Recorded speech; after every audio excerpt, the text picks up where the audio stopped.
wanted to make a quick video on MSD Blaster 2 coil install on a 93 Festiva.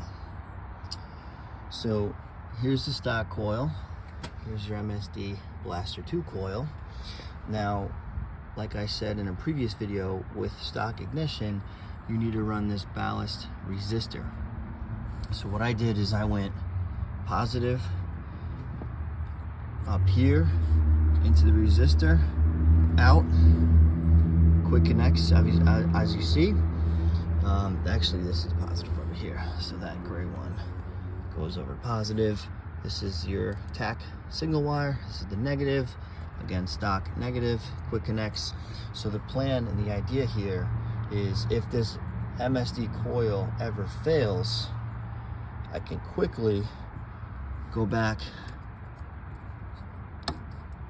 to the factory coil by using these male to female disconnects. I can connect the stock coil right back, take your plug wire off that coil, go to the stock coil, and I'm back and up and running. I'm not stranded on the street somewhere.